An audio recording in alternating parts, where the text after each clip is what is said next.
요즘 전기차 정말 많아졌죠? 그런데 이 전기차, 충전 요금은 대체 어떻게 정해지는 걸까요? 좀 복잡해 보일 수 있는데 오늘 저랑 같이 이 전기차 충전의 경제학을 한번 제대로 파헤쳐 보겠습니다. 오늘 우리가 살펴볼 내용은 크게 이렇습니다. 전기차 시장이 얼마나 커졌는지, 그리고 충전 요금의 경제학은 뭔지, 데이터는 뭘 말해주고 미래는 어떨지, 그리고 마지막엔 관세라는 변수까지 짚어볼 건데요. 이 모든 이야기의 출발점은 바로 한국전력 경영연구원에서 나온 아주 흥미로운 보고서입니다. 자, 그럼 본격적으로 시작해 볼까요? 네, 그럼 첫 번째 주제부터 바로 들어가 보죠. 바로 전기차 시장의 폭발적인 성장, 이 도로 위에서 벌어지고 있는 조용한 혁명에 대한 이야기입니다. 여러분도 아마 느끼실 거예요. 길에 나가보면 저 차도 전기차네? 하는 경우가 부쩍 늘었잖아요. 그런데요, 이게 그냥 기분 탓이 아닙니다. 실제 데이터, 그 숫자를 보면 정말 입이 떡 벌어질 정도거든요. 자, 이 그래프 한번 보세요. 정말 놀랍지 않나요? 지난 5년 동안 우리나라 전기차 등록 대수가 매년 평균 무려 53%씩 늘었다는 겁니다. 하이브리드도 31%로 대단하지만 휘발유차가 2% 남짓 성장한 것과 비교하면 이건 거의 다른 세상 이야기죠. 말 그대로 폭발적인 성장세입니다. 자, 이렇게 전기차가 빠르게 늘어나니까 당연히 따라오는 질문이 있죠. 이 많은 차들 다 어디서 충전하지? 그리고 더 중요한 건 충전 요금은 과연 적절한가? 바로 여기서부터 경제학 이야기가 시작됩니다. 이걸 제대로 이해하려면 가격 탄력성이라는 개념을 꼭 짚고 넘어가야 합니다. 말이 좀 어려워 보이지만 사실 간단해요. 가격이 변할 때 사람들이 얼마나 민감하게 반응하냐 이거거든요. 예를 들어볼까요? 휘발유 가격이 10% 올랐다고 해서 갑자기 차를 10%덜 타진 않잖아요. 그래도 불필요한 외출은 좀 줄일 수 있겠죠? 바로 그 민감도의 정도를 숫자로 나타낸 게 가격 탄력성입니다. 근데 이 가격 탄력성이라는 게 왜 세금 한국 전기차 시장에서 중요하냐면요. 바로 이겁니다. 이 자료를 보시면 불과 몇 년 전까지만 해도 정부가 전기차 보급을 늘리려고 충전 요금을 엄청나게 할인해줬어요. 2017년엔 기본요금 면제에 사용료 50% 할인까지 해줬죠. 그런데 이 할인이 점점 줄어들다가 2022년에 와서는 완전히 사라졌습니다. 드디어 진짜 가격이 시장에 나타난 거죠. 바로 이 지점, 그러니까 할인이 딱 끝나고 요금이 정상화된 이 시점이 연구자들한테는 정말 절호의 기회였던 겁니다. 드디어 우리나라 전기차 운전자들이 진짜 요금 변화에 어떻게 반응하는지 그 데이터를 들여다볼 수 있게 된 거죠. 그래서 한전경영연구원에서 무려 91만 명에 달하는 전기차 소유주의 데이터를 싹 다 분석해 봤습니다. 그랬더니 첫 번째, 기본 모델에서 나온 가격 탄력성 추정치가 얼마였을까요? 바로 마이너스 0.147이었습니다. 자, 마이너스 0.147. 이게 대체 무슨 뜻일까요?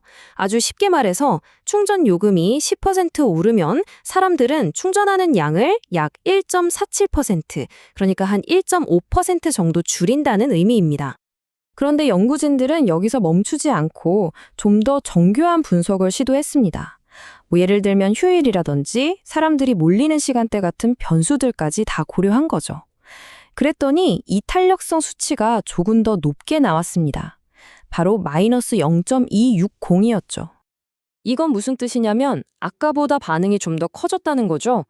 똑같이 요금이 10% 올랐을 때 이번엔 충전 수요가 2.6% 감소하는 걸로 나타났어요. 확실히 사람들이 주말이나 특정 시간대 요금에는 더 민감하게 반응한다는 걸 보여주는 결과입니다. 자, 그런데 여기서 진짜 흥미로운 점이 나옵니다. 우리나라에서 나온 이 마이너스 0.147에서 마이너스 0.260이라는 수치가 미국에서 진행됐던 비슷한 연구 결과 범위 안에 거의 정확하게 들어간다는 거예요. 이건 뭘 의미할까요? 전기차 운전자들의 가격에 대한 반응이 국가를 떠나서 상당히 보편적이고 예측 가능한 패턴을 보인다는 아주 중요한 단서가 됩니다. 이렇게 운전자들이 가격에 어떻게 반응하는지 아는 게 왜 중요하냐면요. 앞으로 우리가 마주할 전기차 시대의 규모가 정말 상상을 초월하기 때문입니다. 자, 그럼 이제 시야를 전 세계로 한번 넓혀볼까요? 국제에너지기구 IEA의 전망인데요. 한번 보시죠. 불과 6, 7년 뒤인 2030년이 되면 중국에서 팔리는 차의 80%가 그리고 유럽에서는 60%가 전기차일 거라는 예측입니다. 정말 엄청난 변화가 오고 있는 거죠. 그럼 이렇게 쏟아져 나오는 전기차들 다 감당할 수 있을까요? 이 그래프가 그 어마어마한 도전 과제를 딱 보여줍니다. 이 모든 차들을 지원하려면 2030년까지 전 세계 공공충전소의 총 용량이 지금보다 무려 9배나 더 늘어나야 한다는 계산이 나옵니다. 9배요? 정말 엄청나죠? 그런데 말이죠. 이 거대한 에너지 전환의 길에 예상치 못한 복병이 하나 있습니다. 이건 소비자들의 행동이나 기술 발전과는 전혀 다른 차원의 문제예요. 바로 지정학적 리스크, 관세 문제입니다. 세계적인 컨설팅 회사 맥킨지에서 분석한 자료를 보면요. 이 청정에너지 기술에 대한 무역 관세가 앞으로 어떻게 변하느냐에 따라 미래가 크게 세 갈래로 나뉠 수 있다고 합니다. 그럼 만약에 최악의 상황, 즉 전면적인 관세 전쟁이 벌어진다면 어떻게 될까요? 미국의 경우 원래 계획했던 2035년 태양광 설비 용량보다 9%나 못 미치게 될 거라고 합니다. 그만큼 에너지 전환의 속도가 느려지는 거죠. 유럽은 상황이 더 심각할 수도 있습니다. 특히 수입에 많이 의존하는 배터리 에너지 저장 장치 분야는 관세 폭탄을 맞으면 목표치보다 10%나 용량이 줄어들 수 있다는 분석이에요. 이건 단순히 속도가 느려지는 걸 넘어서 에너지 안보 자체를 위협할 수 있는 문제입니다. 자, 이렇게 오늘 이야기를 정리해보면 결국 하나의 큰 질문이 남습니다. 우리는 이제 전기차 운전자들이 충전소 앞에서 가격표를 보고 어떻게 행동하는지 그 미시적인 경제학은 이해하게 됐습니다. 하지만 어쩌면 이 거대한 전기차 혁명의 속도를 결정하는 진짜 변수는 충전소가 아니라 저 멀리 태평양을 건너는 화물선이 오가는 항구에서, 즉 거시적인 국제무역 관계에서 터져나올지도 모르는 일입니다.